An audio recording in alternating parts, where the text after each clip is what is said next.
नमस्ते सभी को। मैं दीपिका जैन। आज हम सभी कक्षा 10वीं के एक पदेन प्रश्नोत्तर पढ़ेंगे।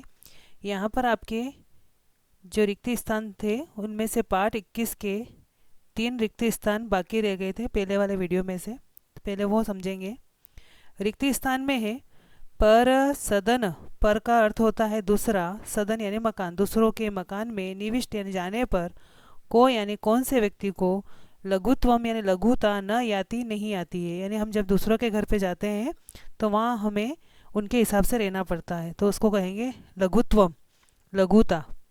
तो आप इसको इस तरह से ध्यान रखें, जिसमें सदन शब्द आएगा उसमें लघुत्वम उसका उत्तर है। स्वधियो, स्व यानी अपनी, धियो यानी बुद्धि, जिसकी खुद की बुद्धि जो है निश्चयो न अस्ति निश्चित नहीं है।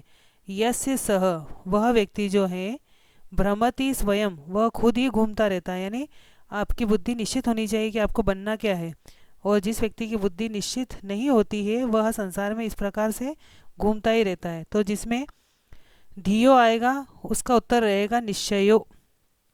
आपदि स्फुरति, आपत्ति आने पर स्फुरति यानी फुर्ती से काम करे। प्रज्ञा यानी बुद्धि। यस यानी जिसकी, धीर स एव ही, वह व्यक्ति ही धीर होता है, धैर्यशाली होता है। यानी धैर्यशाली जो व्यक्ति होता है उसकी बुद्धि जो है आपत्ति आने पर स्फुरति यानी बहुत जल्दी से काम करती, शीघ्रता से काम करती है। तो जिसमें आपत्ति आएगा उसका उत्तर रहेगा स्फुरति। ये पाठ 21 के रिक्त स्थान से जिसमें सदन रहेगा उसका उत्तर रहेगा लघुत्वम, धियो वाले का उत्तर रहेगा निश्चयो, आपत्ति वाले का उत्तर रहेगा स्फुरति। अब आपके हैं एक पदेन। एक पदेन का पहला प्रश्न है, ग्रामे कह वृक्षः आसीत्, गाँव में कौन सा पेड़ था। तो उस पेड़ का नाम था न्यग्रोध वृक्षः।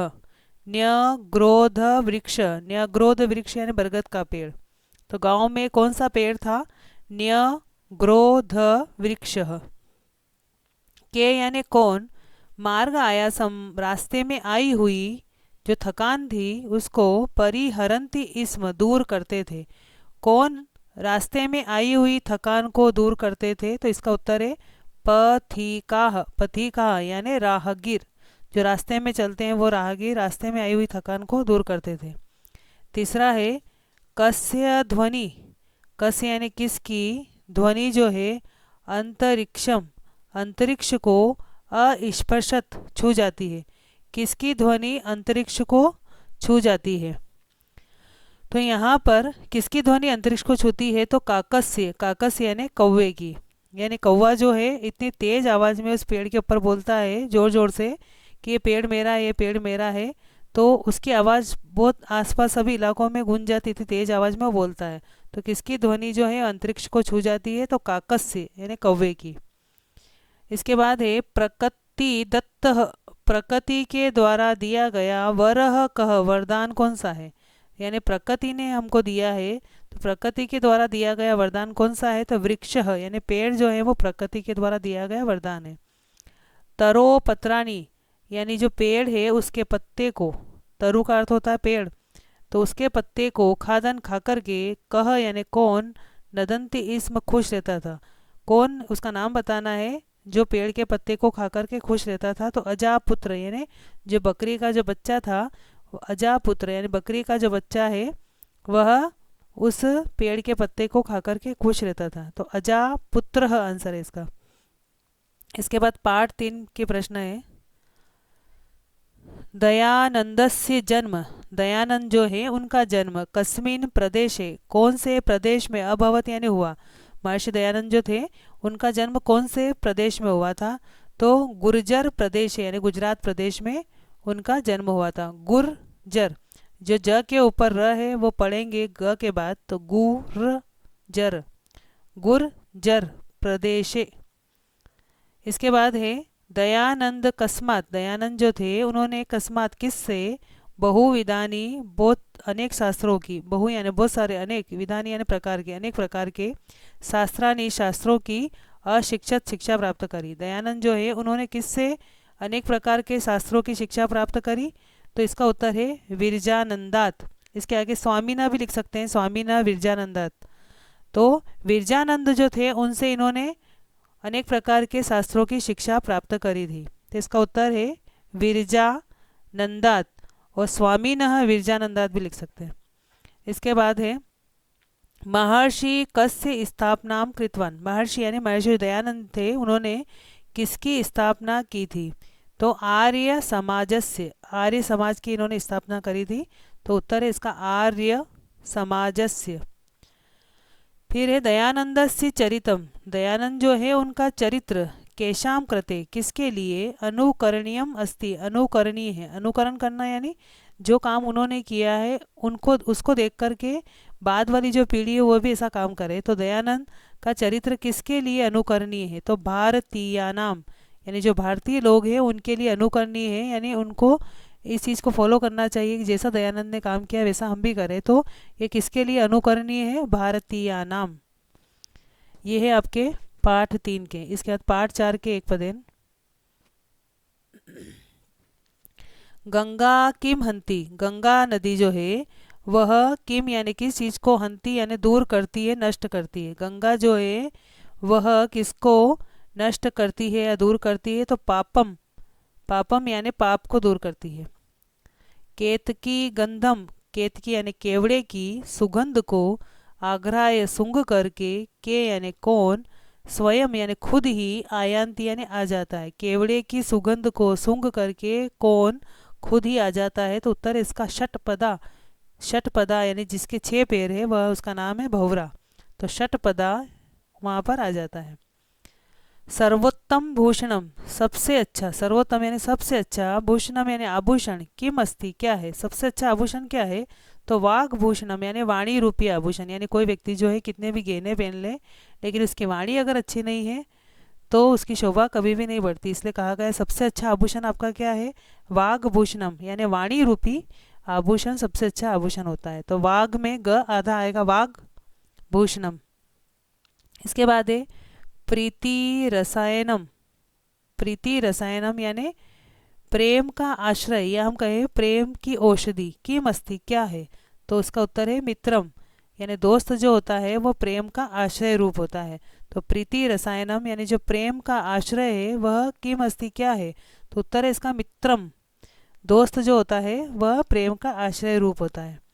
इसके बाद है सर्वस्य के परीक्षन्ते। सर्वस्य यानी सभी की, के यानी किससे, परीक्षन्ते परीक्षा की जाती है। सभी लोगों की जो है किससे परीक्षा की जाती है? तो स्वभावा यानी स्वभाव, यानी हर व्यक्ति की परीक्षा जो है उसके स्वभाव से होती है। यानी सबसे अच्छा अगर उसका नेचर है तो लोग जो है उसके गुणों को बाद में देखेंगे, सबसे पहले उसके स्वभाव को देखते हैं। इसलिए सबकी परीक्षा किससे की जाती है? स्वभावा, स्वभाव से की जाती है। तो यहाँ पर स्वभावा उत्तर है इसका।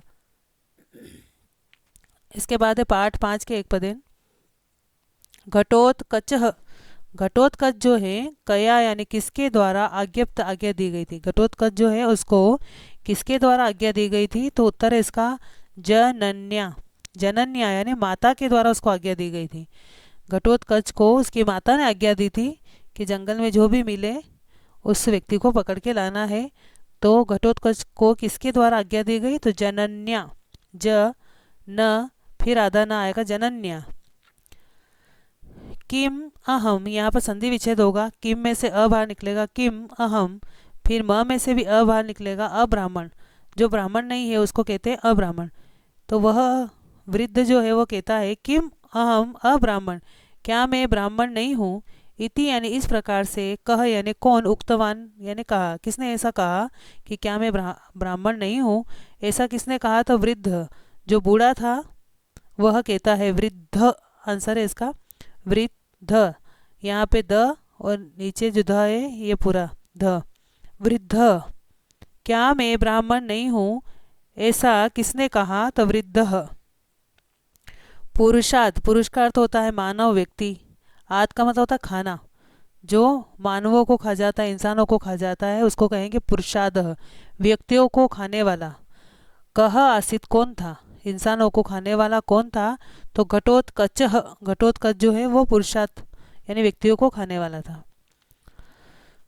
इसके बाद है कुलम यानी परिवार की, काम यानी कौन, रक्षितुम इच्छति रक्षा करना चाहती थी। रक्षितुम और यहाँ म में जो ई है बाहर निकलेगा तो रक्षितुम इच्छति हो जाएगा, रक्षा करने की इच्छा करती है। कुलम का रक्षितुम इच्छति, परिवार की कौन रक्षा करना चाहती थी, तो उत्तर है इसका ब्राह्मणी। ब्राह्मणी यहाँ में ह आधा है और ये म पूरा है। ब्राह्मणी, ब्राह्मणी यानी जो ब्राह्मण की पत्नी थी वह पूरे परिवार की रक्षा करना चाहती थी। ज्येष्ठ पितृसम, ज्येष्ठ यानी बड़ा भाई जो होता है वह पितृसम पिता के समान होता है। इति यानी इस प्रकार का जो वाक्य है कि बड़ा भाई पिता के समान होता है, यह कई यानी किन लोगों के द्वारा, उक्तम यानी कहा गया, किन लोगों के द्वारा ऐसा कहा गया कि बड़ा भाई पिता के समान होता है, तो उत्तर है इसका ब्रह्मवादी भी। ब्रह्म यानी जो ब्रह्म के बारे में, ब्रह्मांड के बारे में वादी भी जानकार रहते हैं, यानी जो ब्रह्म को जानने वाले ब्रह्मज्ञ, उनके द्वारा ऐसा कहा गया कि बड़ा भाई पिता के समान है। तो आप ये ध्यान रखें, अगर प्रश्न में कई आता है यानी किन लोगों के द्वारा, बहुवचन है कई, किन लोगों के द्वारा कहा गया, तो इसका उत्तर ब्रह्मवादी भी आएगा। और अगर प्रश्न में केन आता है कि किसके द्वारा कहा गया, यानी जो तीसरा लड़का रहता है उनका तृतीय पुत्रेन यानी तीसरे पुत्र के द्वारा यह कहा गया था। तीसरा लड़का वो कहता है कि बड़ा भाई पिता के समान होता है, ऐसा ब्रह्मज्ञ यानी जो ब्रह्म को जानने वाले हैं, ब्रह्मवादी भी हैं, उनके द्वारा कहा गया है। तो इस प्रकार से यहाँ प्रश्न में ध्यान रखें, अगर कई लिखा है तो इसका उत्तर बनेगा ब्रह्मवादी भी। और प्रश्न में अगर यहाँ कई की जगह पर केन लिखा है तो केन एक वचन होता है, तो उत्तर फिर एक वचन में आएगा तृतीय पुत्र यानी तीसरा पुत्र कहता है। ये है आपके पाठ 5 के। इसके बाद पाठ 6, मार्कंडेय नाम, मार्कंडेय नाम का ऋषि यानी जो ऋषि है कुत्र वसति, इसमें कहाँ पर रहता था। मार्कंडेय नाम का ऋषि कहाँ पर रहता था, तो गंगा तीरे यानी गंगा के किनारे। तीरे का अर्थ होता है किनारा, गंगा तीरे यानी गंगा के किनारे मार्कंडेय नाम का मुनि रहता था। वासुदेव कस्य प्रिय शिष्य आसीत, वासुदेव जो है वह किसका प्रिय शिष्य था, तो मार्कंडेय नाम के मुनि थे तो उनका जो शिष्य था वह वासुदेव था। तो प्रिय शिष्य वासुदेव जो है वो किसका प्रिय शिष्य था, तो मार्कंडेय मुनि का था, इसलिए लिखेंगे मार्कंडेयस्य। मार्कंडेय मुनि का नाम है और आधा श और य का मतलब होता है काकी के अर्थ में आता है, तो मार्कंडेयस्य मार्कंडेय का। इसके बाद है वासुदेव प्रथमम, वासुदेव ने सबसे पहले कस्य गृहम किसके घर की, प्रति का मतलब होता है की ओर, घर की ओर, प्रस्थित वो चल दिया। वासुदेव सबसे पहले किसके घर की ओर चला, तो देवराजस्य, देवराज के घर की ओर वो गया था, इसलिए देवराजस्य। सबसे पहले जो है वह देवराज के घर पे गया, इसलिए इसका उत्तर रहेगा देवराजस्य। देवराजस्य यानी देवराज के घर पर वह गया था। इसके बाद है रामदेव कस्मिन ग्रामे, रामदेव जो है वो कौन से गांव में वसति इसमें रहता था। रामदेव जो है वो कौन से गांव में रहता था, तो इसका नाम है रामदेव, इसलिए इसका उत्तर भी राम से चालू होता है, रामनाथपुरे। रामनाथपुरे यानी रामनाथपुर में वह रहता था। इसके बाद है जनाः प्रतिदिनम, जना यानी लोग, प्रतिदिनम यानी रोजाना, कम यानी किसको, स्मरंती इसमें याद करते थे। स्मरण करना नहीं याद करना, लोग प्रतिदिन किसको याद करते थे, तो रामदेवम, जो रामदेव है उसको लोग प्रतिदिन याद करते थे, रामदेवम। इसके बाद है पाठ 7 से संस्कृत भाषा। संस्कृत जो भाषा है भारतीय भाषा में, जो भारत की जितनी भी भाषाएं हैं, क्योंकि भारत में अनेक भाषाएं हैं, तो संस्कृत भाषा भारत की जितनी भी भाषाएं हैं उनकी गंगा नदी अस्ति, गंगा नदी है। इति इस प्रकार का वाक्य कहा उक्तवान, किसने कहा, संस्कृत भाषा भारत की गंगा नदी है, यह वाक्य जो है किसने कहा था, तो महात्मा गांधी। महात्मा गांधी ने वाक्य कहा था। तो आप ध्यान रखें, गंगा नदी वाला जो वाक्य है आपकी सही जोड़ी में भी है, गंगा नदी वाला वाक्य कहा था महात्मा गांधी ने। इसके बाद भारतस्य प्रथम प्रधानमंत्री, भारत के सबसे पहले प्रधानमंत्री कह आसित, कौन थे, तो पंडित जवाहरलाल नेहरू। पंडित जवाहरलाल नेहरू जो है वो भारत के प्रथम प्रधानमंत्री है, पंडित जवाहरलाल नेहरू। वैयाकरणेषु, यहाँ पे न छूट गया है, वैयाकरणेषु यानी जिसने व्याकरण लिखी है वो होता है वैयाकरण। व्याकरण को बनाने वाला वो कहलाता है वैयाकरण। तो वैयाकरणेषु यानी जो व्याकरण के रचयिता हैं उनमें सबसे पूर्ण यानी पूरी व्याकरण जो कंप्लीट जो व्याकरण है वो सर्वमानस्य च यानी और सर्वमान्य जिसको सब लोग मानते हैं, कह यानी कौन, यानी व्याकरण के जो रचयिता हैं उनमें पूर्ण और सर्वमान किसकी व्याकरण है, तो पाणिनि ही। पाणिनि की व्याकरण जो है वो पूरी है और सर्वमान सभी लोग उसको मानते हैं। तो उत्तर इसका पाणिनि ही, पाणिनि ही। भारतीय एकताया भारत की एकता के लिए साधकम किम, भारत की जो एकता है उसको साधने वाली क्या है, तो संस्कृतम। संस्कृत भाषा जो है वो भारत को एक बना के रखती है। तो भारतीय एकता या भारत की एकता का साधकम किम, साधन क्या है, उसको बनाने वाला कौन है, तो संस्कृतम यानी संस्कृत भाषा भारत को एक करके रखती है।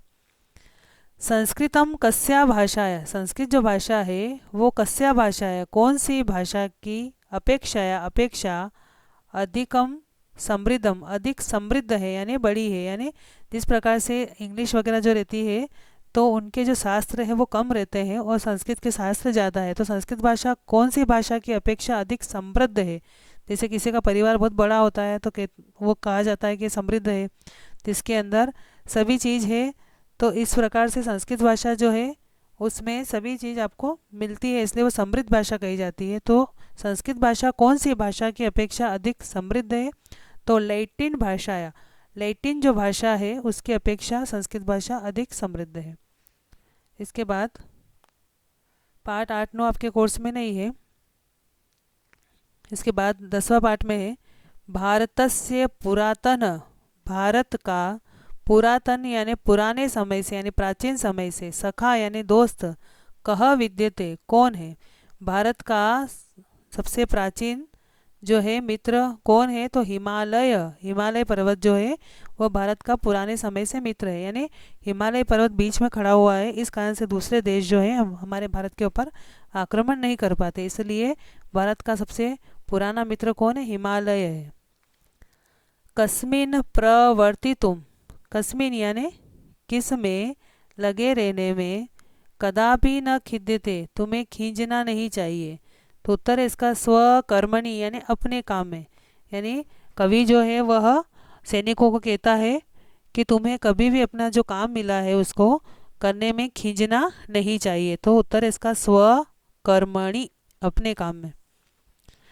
इसके बाद है पाप सिंधव यानी पाप रूपी जो समुद्र है उससे शत्रु यानी शत्रु, काम प्रयांतु कहाँ पर चले जाएं। यानी जिस प्रकार से एक बाल्टी के अंदर थोड़ा सा ही पानी रहता है लेकिन समुद्र जो है उसके अंदर ज़्यादा पानी होता है, इसी प्रकार से कोई व्यक्ति जो है ज़्यादा पाप करे तो पाप रूपी जो समुद्र है वैसा शत्रु, यानी शत्रु कैसा है जिसने बहुत सारे पाप कर दिए, तो अब वो कहाँ चले जाएं, अशेषताम, अशेषताम यानी बिल्कुल भी नहीं बचे।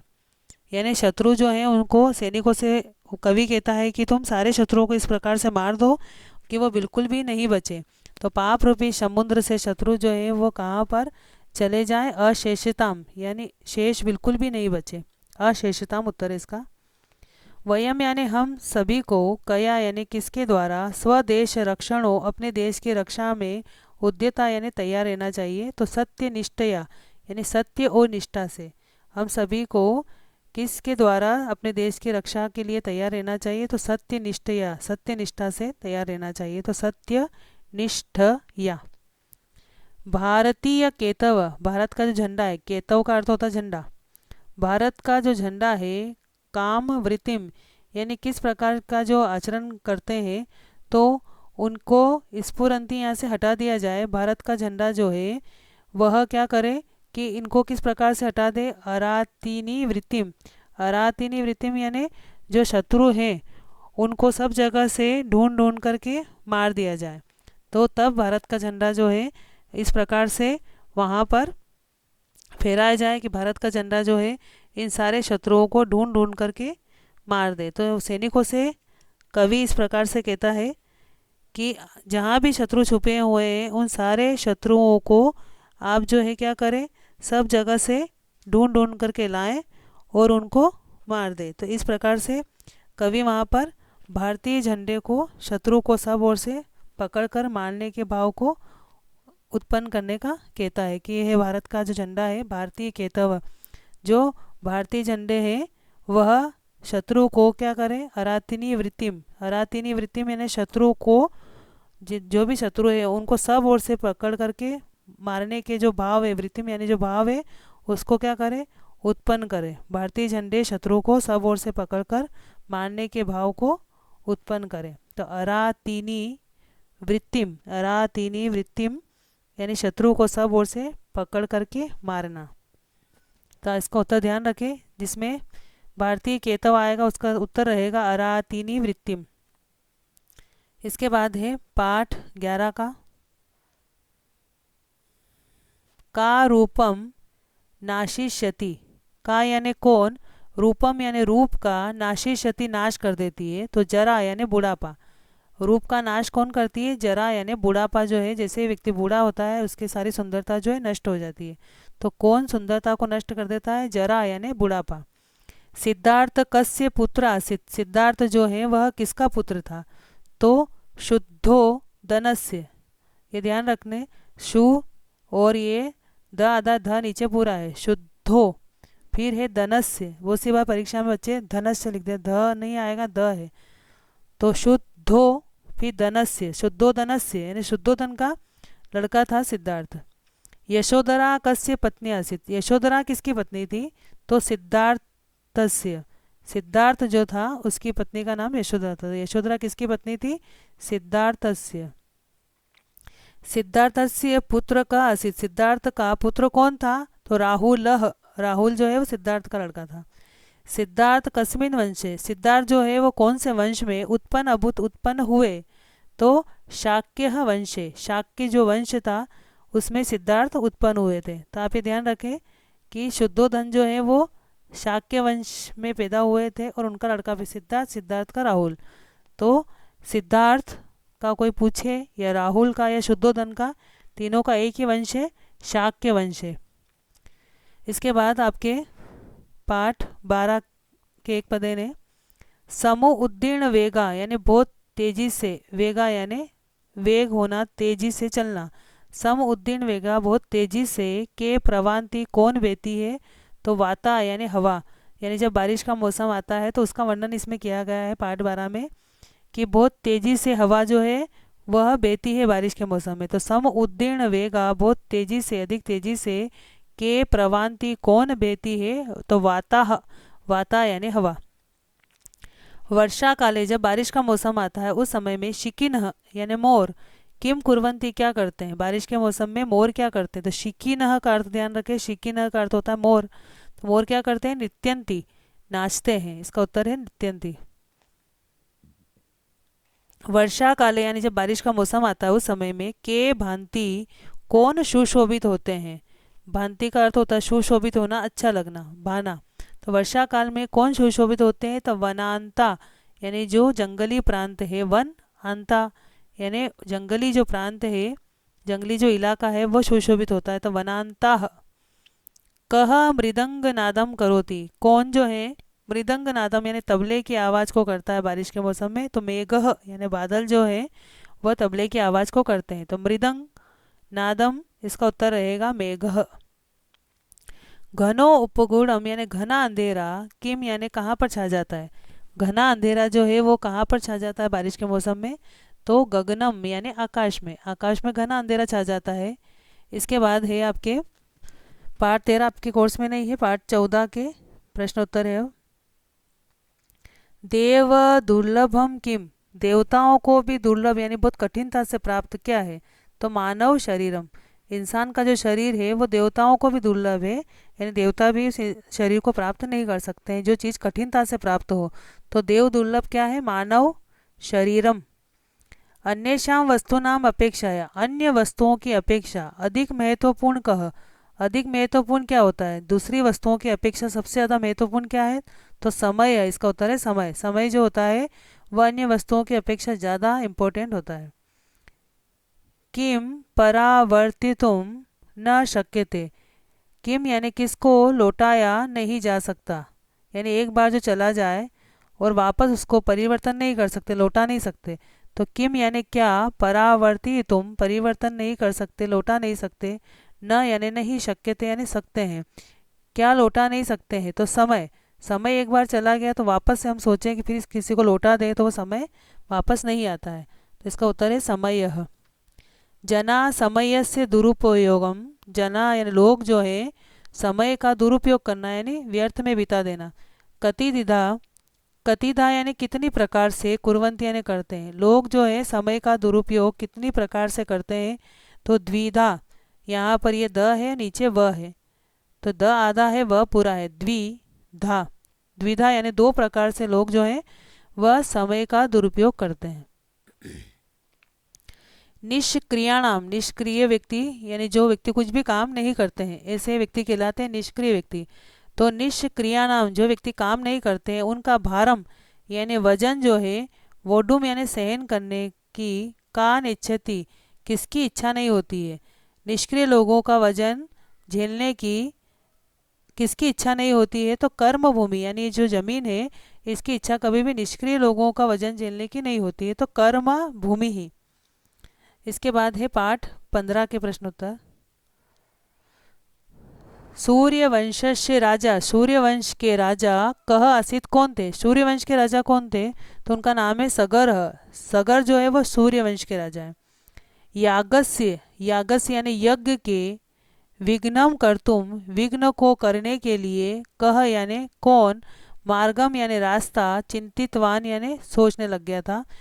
तो यज्ञ में विघ्न डालने के लिए, यज्ञ का विघ्न करने के लिए किसने रास्ता सोचा, तो इंद्र यानी इंद्र ने यह रास्ता सोचा था कि जो राजा सगर यज्ञ कर रहे हैं उस यज्ञ को पूरा नहीं होने दिया जाए। तो इसके लिए रास्ता किसने सोचा, इंद्र ने। सगर पुत्र यानी राजा सगर के जो पुत्र थे, कस्य पुरतः किसके सामने, पुरतः का अर्थ होता सामने, अश्वम यानी घोड़े को, दृष्टवंत यानी देखा। राजा जो सगर के जो पुत्र थे उन्होंने किसके सामने घोड़े को देखा, तो कपिल मुने, कपिल मुने यानी कपिल मुनि के सामने उन्होंने घोड़े को देखा था कि कपिल मुनि के सामने घोड़ा बंधा हुआ है, तो कपिल मुने है। कस्य वंशे किसके वंश में, भगीरथस्य जन्म, भगीरथ का जन्म अभवत यानी हुआ। किसके वंश में भगीरथ का जन्म हुआ था, तो सगरस्य, राजा सगर जो थे उनके वंश में भगीरथ का जन्म हुआ, सगरस्य। आकाश गंगाम यानी आकाश जो गंगा है यानी गंगा नदी जो है वह शिव, शिव ने कुत्र यानी कहाँ पर, निक्षिप्तवान छुपा लिया था। गंगा नदी जो है, आकाश गंगा जो है उसको शिव ने कहाँ पर निक्षिप्तवान छिपा लिया, तो जटाशु, जटाशु यानी अपनी जटाओं के अंदर उसको छुपा लिया था, जटाशु। भारतीय समाज है, भारत समाज में, ये पाठ 16 का है, पाठ 16 के एक पदेन। भारतीय समाज है, जो भारतीय समाज है अपना, उसमें का सदैव कौन हमेशा, पूज्य अस्ति पूजनीय है, तो नारी। उत्तर इसका नारी जो है हमेशा पूजनीय है। मैत्रेयी कस्य, मैत्रेयी जो है वो किसको, कस्य यानी किसकी पत्नी, आसित पत्नी थी। मैत्रेयी किसकी पत्नी थी, तो याग वल्कस्य, याज्ञ, फिर व, ओ ल आधा है और क भी आधा है, याज्ञ वल्क्य, फिर आधा श और य लिखना है। अब इसको इस तरह से ध्यान रखें, याज्ञ वल्क्य, याज्ञ वल्क्य, फिर आधा श और य उसके पीछे लिखना है, याज्ञ वल्क्यस्य। जनक सीताम अध्यापयितुम, राजा जनक जो थे उन्होंने सीता को अध्यापयितुम यानी पढ़ाने के लिए, काम नियोजितवान किसको रखा, राजा जनक ने सीता को पढ़ाने के लिए किसको रखा, तो मैत्रेयीम यानी मैत्रेयी को। सीता की टीचर का नाम है मैत्रेयी, तो मैत्रेयीम यानी मैत्रेयी को उन्होंने रखा था। इसके बाद है आश्रम व्यवस्था, आश्रम की जो व्यवस्था है उसको का पश्यति इसमें कौन देखती थी, यानी याज्ञवल्क्य की जो ऋषि है उनके दो पत्नियां थी, मैत्रेयी और कात्यायनी। तो मैत्रेयी जो है वो सीता को पढ़ाती थी और पूरे आश्रम जो गुरुकुल था उसकी व्यवस्था को कौन देखती थी, तो कात्यायनी। कात्यायनी जो थी वो आश्रम की व्यवस्था को देखती थी। सर्वस्य यानी सभी का, जलस्य आधार का, सभी जल जितना भी पानी है उन सब का आधार कौन है, तो समुद्र, यानी जितना भी पानी है धरती के ऊपर सब जाकर के समुद्र में मिल जाता है, तो सभी जल का आधार कौन है, समुद्र। इसके बाद है पार्ट 17, 17 आपके कोर्स में नहीं है, पार्ट 18 के। छत्रसालस्य, छत्रसाल जो है उनके पितु नाम, पिता का नाम किम यानी क्या था। छत्रसाल के पिता का नाम क्या था। तो श्री चंपत राय, श्री चंपत राय जो है छत्रसाल के पिता का नाम है। छत्रसालस्य जन्म, छत्रसाल जो है उनका जन्म कस्मिन ग्रामे, कौन से गांव में अभवत यानी हुआ। छत्रसाल का जन्म कौन से गांव में हुआ। तो उत्तर है इसका ककर कचनय ग्रामे, ककर कचनय ग्रामे, ककर कचनय ग्रामे, ककर कचनय गांव में उनका छत्रसाल का जन्म हुआ था। बुंदेल केसरी इति नामना, बुंदेल केसरी इस नाम से कह प्रसिद्ध, कौन प्रसिद्ध हुए। जिनका नाम बुंदेल केसरी भी रखा गया, तो बुंदेल केसरी के नाम से कौन फेमस हुए। तो छत्रसालह यानी छत्रसाल का नाम बुंदेल केसरी भी था। शिववीर यानी शिवाजी जो है छत्रसाला है, छत्रसाल के लिए किम नाम कम, कौन से नाम की, कृपानाम यानी तलवार, अयच्छत उन्होंने दी। शिवाजी ने छत्रसाल को कौन से नाम की तलवार दी। तो भवानी इति यानी भवानी नाम की, भवानी इति। तो भवानी ती, भवानी अलग हो जाएगा, इति अलग, तो भवानी इस प्रकार की, दोनों को जोड़ेंगे तो भवानी ती, भवानी ती यानी भवानी नाम की तलवार उनको दी थी। भूषण यानी जो कवि भूषण थे कस्या भाषाया, कौन सी भाषा के, महाकवि आसित महाकवि थे। कवि भूषण जो है उन्होंने कौन सी भाषा में रचना करी थी छत्रसाल की।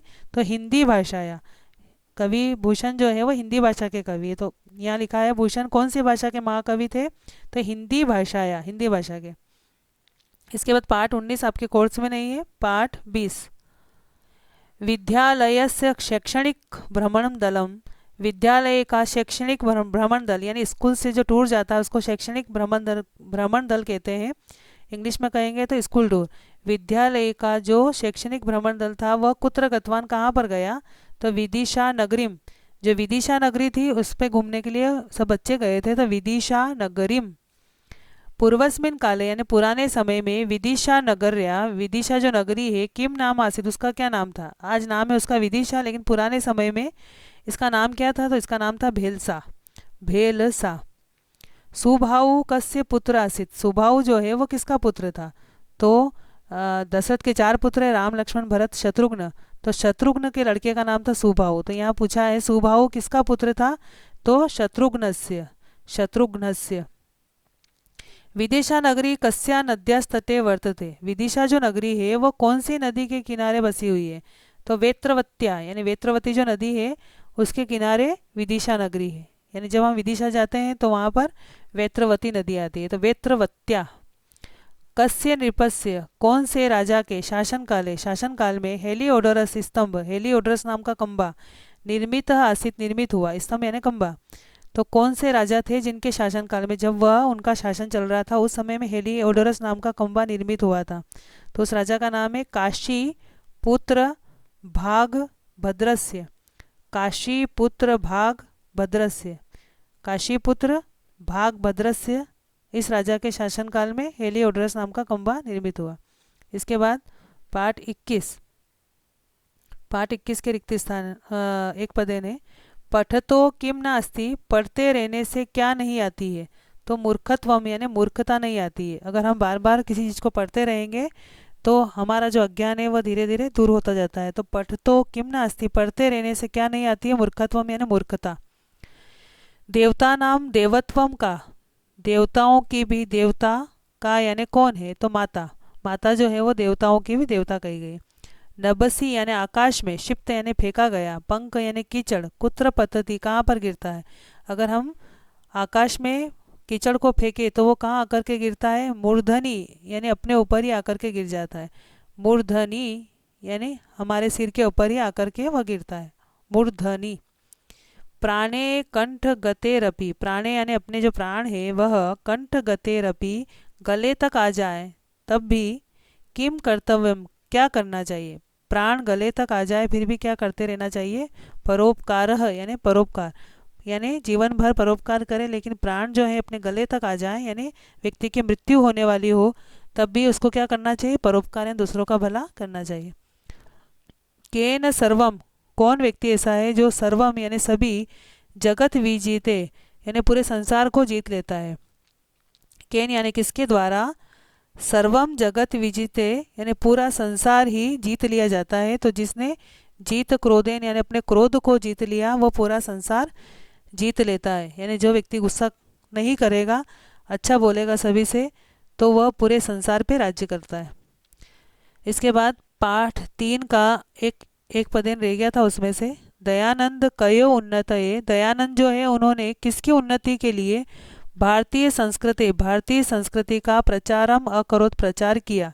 दयानंद ने यहाँ कयो में दो का नाम पूछा है उन्होंने कि दयानंद ने किन दो की उन्नति के लिए भारतीय संस्कृति का प्रचार किया। तो देश की उन्नति के लिए और एक समाज की उन्नति के लिए भारतीय संस्कृति का उन्होंने प्रचार किया था। जो इंडिया का जो कल्चर है इसका प्रचार जो है महर्षि दयानंद ने किया। तो महर्षि दयानंद ने किन दो की उन्नति के लिए भारतीय संस्कृति का प्रचार किया था? तो उत्तर इसका देश समाजयो, देश की उन्नति के लिए और समाज की उन्नति, देश समाजयो। तो इस प्रकार से आपके 75 जो है एक पदेन है, तो आप वीडियो के माध्यम से याद करने की कोशिश करें। धन्यवाद।